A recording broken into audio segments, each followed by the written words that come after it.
Bukan lagi. Apa? Aku mau memberikan pertanyaan untuk Dewi Persik, boleh? Iya.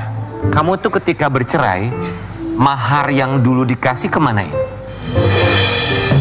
Itu pertanyaan membangkitkan emosi. Pertanyaannya emang dapat mahar? Waktu dulu, lah emang gak ada mahar, lu kawin pakai mahar dong, ada mahar. Bakar-bakar jadi Soalnya Dewi gini waktu pertama, gak usah kasih mahar.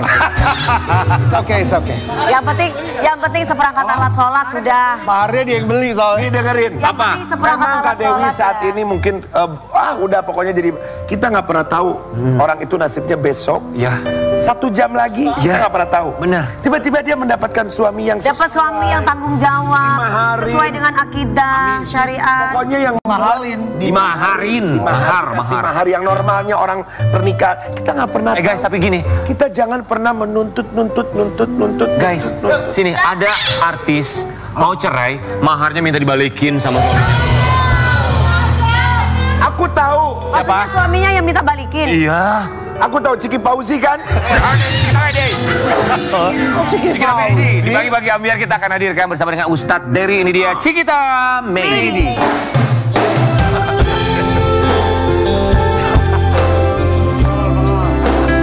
Assalamualaikum. Ustadz. Sabar ya. Ustadz kita. Aduh Ciki. Mau Cikita Medi nih. Oke, Ciki, jangan emosi dulu, Ciki. Jangan Sabar Ciki. Sabar. Bisa lebih tenang emosi ya. Ciki. Jangan emosi ya, Ciki. Sebelumnya saya mengucapkan terima kasih sama Ustadz udah kasih aku gelang Free Palestine. Wih, Masya Allah. Coba lebih di zoom dong. Ini dari Palestina jauh-jauh loh, dari Gaza. terima kasih ya. Ada Danmi Palestina. Ya. Cikita Medi sama Ustadz sehat ya. Kami semua disini mengucapkan. Terima kasih. Tadi Ciki begitu, kalau Ustadz selalu sehat, alhamdulillah. Tadi Ciki aku tanya, Ciki kamu sehat? I'm not good katanya. Wah, you're not good. Ya gimana mau good, orang maharnya minta dibalikin ya.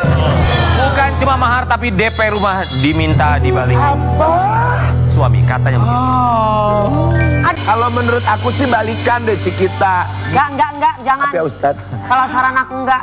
Jangan. Jangan, apa? udah berselingkuh gitu ngapain, udahlah ya. Yang sebenarnya tuh apa tuntutannya atau isi rekonvensinya tuh apa sih? Aku ralat ya. Iya. Mungkin karena kemarin aku sendirian belum pakai kuasa hukum. Ya. Nomor 1 yang aku baca ulang lagi. Sabar. Bismillahirrahmanirrahim. Ya sabar. Assalamualaikum warahmatullahi wabarakatuh. Waalaikumsalam. Ternyata pas waktu aku baca surat gugatan rekonvensi itu menyatakan dia menolak semua gugatan perceraian. Artinya nggak mau cerai? Dia tidak mau cerai. Oh. Dan kedua dia juga menolak bahwa mahar itu dia bilang bahwa harus mengembalikan mahar 30 gram. Padahal faktanya pada saat ijab kabul itu logam mulia itu 25 gram saja. Kenapa lebih 5 gram? 5 gram itu adalah tabungan pribadi aku. Waktu aku awal menikah, aku memang konsisten untuk menabung logam mulia sebanyak 5 gram per bulan. Ditambah sama dia di surat gugatan rekonvensi. Dan berikutnya dia juga meminta DP rumah dan beserta angsurannya selama 41 bulan. Kalau menurut catatan aku, total yang sudah disetor kepada bank itu sekitar 47 yang aku sudah konfirmasi dengan pihak 47 bank. apa? Bulan. 47 kali ya. Tapi maksudnya 47 kali. Rumah itu DP kenapa dia minta ke kamu ya? Gak ngerti juntrungannya kemana. Itu sebenarnya kalian berdua yang punya kesepakatan untuk DP rumah atau hanya itu rumah Ciki doang? Itu adalah kesepakatan bersama di mana kita pada waktu memutuskan untuk pindah dari apartemen menuju ke rumah itu dengan satu alasan di mana kita mau keluar dari Jakarta pada saat itu COVID. Karena nggak ada perjanjian. Intinya kan hubungan suami istri kan, masih hubungan suami istri. Karena sayangnya waktu itu nikah kan ya karena nggak berpikir mau aneh-aneh ya. Jadi aku tidak melakukan pisah harta. Oh nggak ada pisah harta? Enggak. Ustadz izin ya sebelum kita ke Ustadz Dery ini karena banyak sekali poin yang membuat kita penasaran. Kita akan coba urai dulu dari ini mas kawinnya ya. Yang 25 gram ini kita kasih lihat ini, betul? Ya. Ini yang diminta balik? Itu ada logam mulia di dalamnya, perangkat alat sholat. Logam mulianya di mana memang? Di kamu? Di aku di berangkas, tapi tahun 2021 aku dan anak aku ke arah Brankas. Terus anakku Javier ketik password gitu kan. Mungkin anak kecil tuh suka banget tuh gitu. Pas dibuka kosong. Sisalah tali pusar Javier dan rambut akekah pertama 40 harinya. Jadi kemana? Aku tidak tahu. Saat itu 2021 aku tahu pasanganku saat itu lagi mengalami penurunan ya, dan tidak ada income dan adiknya sakit, ibu dia juga sakit. Jadi aku menahan itu, tidak ingin berperang. Cuman aku tanya sama dia, Mas kawin kemana yang? Jawaban dia, sudah aku jual untuk DP rumah. Loh, kok nggak bilang? Terus berlian aku yang merek ini, terus emas aku yang waktu kamu beli dari Dubai, itu kemana semua? Ini kan aku taruh dalam satu kotak, di satu brankas. Terus emasnya Javier mana? Semua nggak ada? Gak ada, ludes. Nah, itu aku tutup dari 2021 sampai aku rilis ke keluarga itu di 2024. Kenapa Kak? Sabar Kak. Apa lu? Trauma. Trauma, berasa traumanya kerasa. Ciki, ya Allah yang trauma lo ya. Baru tahu nih. Oke, jadi ini asumsi ya, dugaan ya, bahwa emasnya memang sudah hilang, kamu menemukan fakta itu hilang. Dugaannya memang dia pun mengakui bahwa itu diambil. Lantas kenapa diminta kembali kalau memang? Ya karena dia itu dikelilingi sama orang-orang yang mendukungnya. Lawyer, dia akan memperjuangkan sesuai dengan kaidah hukum yang aku nggak ngerti. Tapi hukumnya di mana? Maaf, aku potong ya. Kalau di rekonvensi dia tidak ingin bercerai, tapi kenapa minta maharnya dibalikin? Itu yang menjadi keberatan kami, sehingga aku di sidang ke-8 aku mendengar kata netizen, mendengar kata semua yang masuk ke DM aku, sampai mungkin kakak pernah nonton aku kan lagi streaming pakai pengacara, Cik. Oke. Ustadz, kita mau ke Ustadz Ria. Dalam Islam, apakah boleh mahar dibalikin? Luar biasa. Jadi gini ya, tidak halal bagi seorang laki-laki meminta mahar, itu jelas seluruh ulama sepakat. Haram hukumnya meminta mahar. Mana ada yang gratis di dunia ini? Dia serahkan hidupnya loh. Melahirkan anaknya. Kalau melayani dia setiap hari sudah bayar, berapa harus bayar? Ini bukan transaksional ya, bukan. Tapi ini kan ada cerita. Maka dalam Islam itu disuruh bayar mahar yang tinggi. Supaya kalau nanti dicerai ini perempuan gak rugi. Dia nggak udah kehilangan maaf gadisnya, perawannya, semuanya. Badannya yang seksi cantik dulu tiba-tiba udah menyusui anak. Jadi berapapun nilai nggak bisa dibayar pengorbanan seorang istri itu. Jadi maaf ya, aku nggak ngomong hukum hakam ya. Nanti pelajari sendiri aja. Sekarang bisa di googling apa aja hukumnya. Kita ngasih orang lain aja, nggak mungkin kita minta lagi. Orang gak dikenal loh, minta, masa diminta lagi? Boleh nggak minta? Nggak boleh. Nggak boleh dong. Jangan hitung yang hilang, tapi syukurin yang kita dapat. Apa yang tadi dapat tuh? Itu kan Lu dengar kan? Lu tuh harus banyak bersyukur. Ini kan statusnya suami gitu loh, kalau pacaran mungkin nggak masalah. Gak ada alasan, pokoknya apapun alasannya. Secara etika, adab, ya nggak boleh untuk meminta sesuatu yang sudah diberi. Bahkan bukan minta, mengungkit pemberiannya dilarang dalam Islam. Oke, itu kalau meminta kembali mahar. Tapi tidak sedikit mereka yang menggadaikan mahar. Kalau mahar tuh haknya istri. Dia mau gadaikan, dia mau jual, atau dia mau kembalikan ke suaminya boleh. Orang mahar nih, tiba-tiba dia lihat suaminya miskin, susah kan. Ya udahlah, ini mahar buat modal usaha. Itu bukan, tapi suami minta haram. Tapi kalau istri memberikan dengan keikhlasan, silahkan. Berarti semua harus ada dari keinginan sang istri. Haknya istri. Persetujuan, bukan persetujuan, tapi keinginan. Ataupun nanti contohnya deh, ada perempuan yang mengembalikan mahar ketika dia khuluk. Dia minta cerai. Pokoknya khuluk tuh kalau laki-laki kan talak.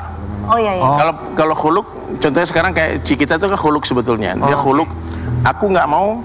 Tapi kalau laki-laki nggak bersalah, dia boleh mengembalikan mahar. Tapi kalau dia salah, maka tuntutan kesalahan laki-laki itu akan pengadilan yang akan putuskan. Nah, itu yang dia masukkan Ustadz dalam gugatan rekonvensi. Nah, itu Pak, makanya katanya saya melakukan pembantahan, tidak menurut. Hulu itu perempuan yang menuntut cerai. Hulu, kita baru tahu ya. Hulu itu perempuan menuntut cerai. Jadi yang menjatuhkan talak nanti hakim. Baik. Permintaan cerai dari perempuan ya. Kan tadi dia nggak mau menceraikan, nggak mau berpisahkan. Sebab dalam hukum Islam Itu apa? Kalau dia udah talak nggak bisa. Ya belum talak posisinya. Dia belum pernah talak. Belum pernah, tidak mau. Dia cinta mati sama Ciki. Cinta mati kok sama cewek lain, Ustadz? Ya kenapa dia sama cewek lain? Maaf, tanyanya jangan sama Ustadz, sama suami kamu buat kali ya. Ya, masalahnya gini loh, gini loh Kak.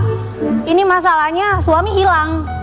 Lost contact. Nggak bisa. Terus Ya. yang ngomong sama pengacara. Jadi saya ngobrol sama pengacaranya bilang ini semua income-nya Pak Indra tidak ada pemasukan sama sekali, itu karena by order dan dia tidak punya gapok.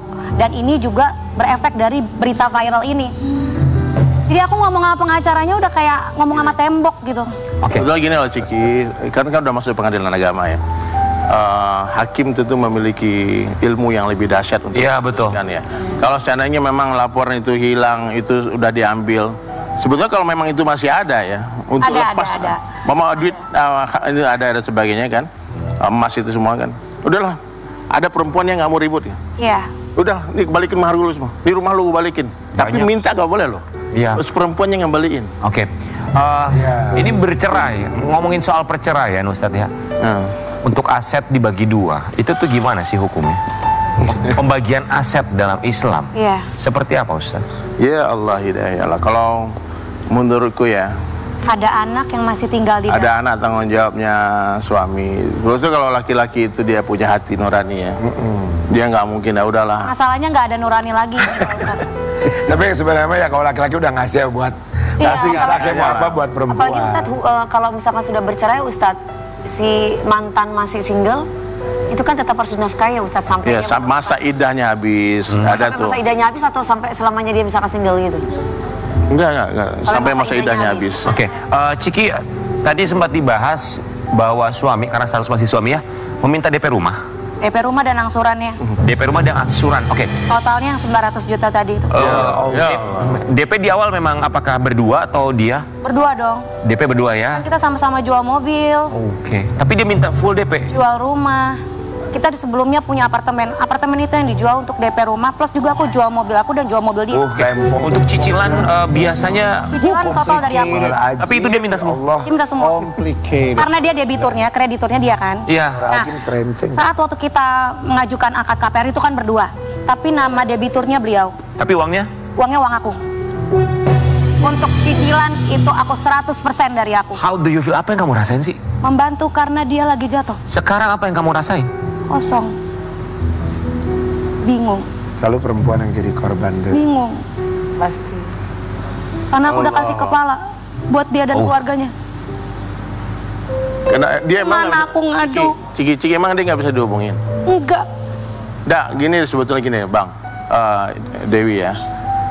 Kita perlu, ini kan Ciki ngomong sama pengacara nih. Kalau dia tidak mau menceraikan, aku yakin di hati kecil dia nggak mau bercerai, memang betul-betul dia mau. Cuman karena maaf ya, orang ketiga ini selalu berbahaya. Betul. Maka dalam rumah tangga ya Om ya, kita nggak boleh curhat sama mertua, sama orang tua, sama adik, sama siapapun. Curhat tuh di atas sajadah. Iya. Ya.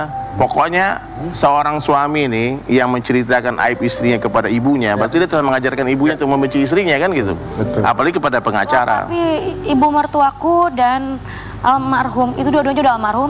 Iparku semua udah di surga. Itu semua udah mediasi dari dulu. Udah tahu kenakalannya pasangan terhadap aku. Keluarga juga yang tadinya nggak mau ikut campur, di tahun terakhir baru ikut campur. Oke. Dalam Islam ya. Aku kecuri terus. Gitu loh. Sebetulnya perempuan tuh kalau dia datang ke pengadilan agama, dia menuntut cerai ya, dengan alasan suami yang umpama maksiat, berzina, selingkuh, tidak sholat. Sudah. Itu hakim akan putuskan cerai langsung. Sudah. Ya. Sampai sidang ke-8 mundur terus. Oke. Ciki sebenarnya kalau nggak ada perselingkuhan, hanya masalah harta, mungkin kamu masih bisa ada cinta ya. Iya, kakak tahu aku kan. Iya, tapi ini karena ada itu memang semua wanita biasanya nggak mau terima biasanya. Iya, nggak terima. Baik, Cikita Medi, kita mau kasih lihat dulu yang satu ini, sahabat Ambiar. Cikita Medi ini merasa seperti dijadikan agak lain jalan katanya. Sampai kapan kamu jadi Cikita Medi? Ujiannya berat ya Ciki, ujiannya berat. Katanya, semakin berat ujian itu semakin besar hadiahnya. Dia bilang, dadah ATM Cikita. Sorry, gimana? Bye-bye ATM Cikita. ATM Cikita. Dia bilang gitu ke kamu? Saat ini udah viral. Oh iya? Dia bilang katanya dia nggak akan ngelepasin aku sampai kapanpun. Dia bilang katanya akan hancurkan hidup aku. Dia akan bikin se-Indonesia benci sama aku. Itu dia bicara di mana? Chat. Itu yang aku adukan ke pihak kepolisian bahwa aku dapat kekerasan, pengancaman. Secara verbal ya? Verbal. Biasa ya. Dan itu juga aku update juga ke hakim. Semua.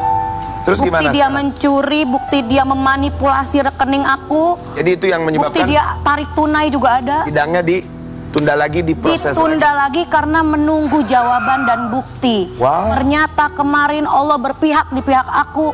Indra tidak bisa membawa saksi. Karena saksi itu adalah teman baikku juga. Oh. Dia nggak datang. Oh, karena nggak enak sama Tidak kamu mau. juga. Aku nggak tahu. Tapi intinya dia tidak berhasil membawa saksi. Dan dia juga tidak bisa membuktikan apa rekonvensi. Bukti dari rekonvensi dia.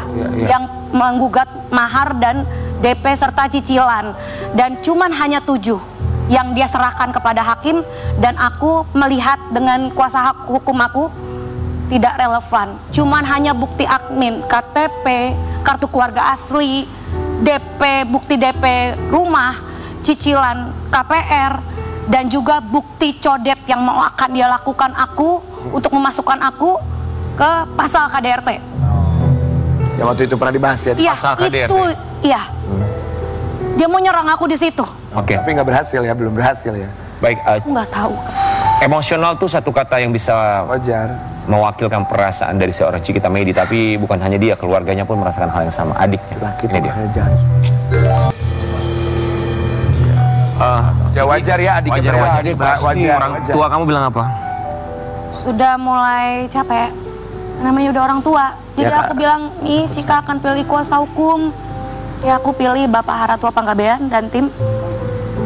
Ya karena udah kenal lama juga. Ya. Jadi aku pakai kuasa hukum jadinya. Iyalah Cik. Adik kamu Kasihan sendiri. gimana cara membesarkan hati kamu dalam keadaan yang tidak mudah? Karena adik aku itu deket banget sama Indra.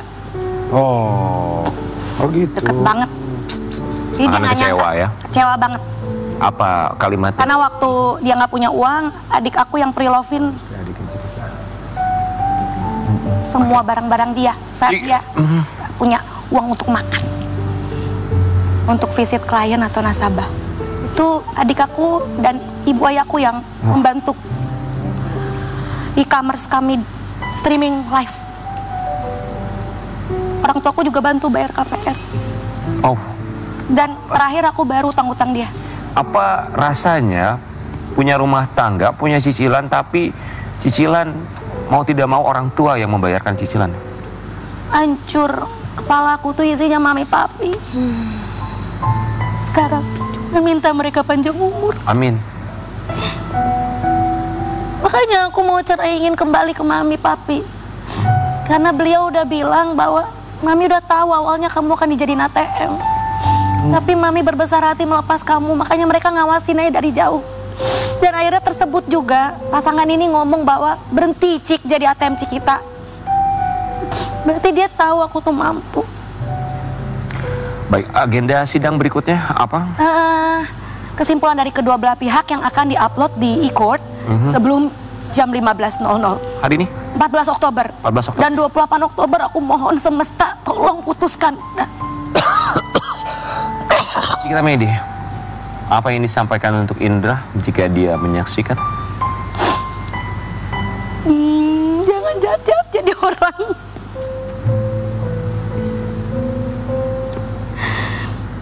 Javier harus punya sosok ayah.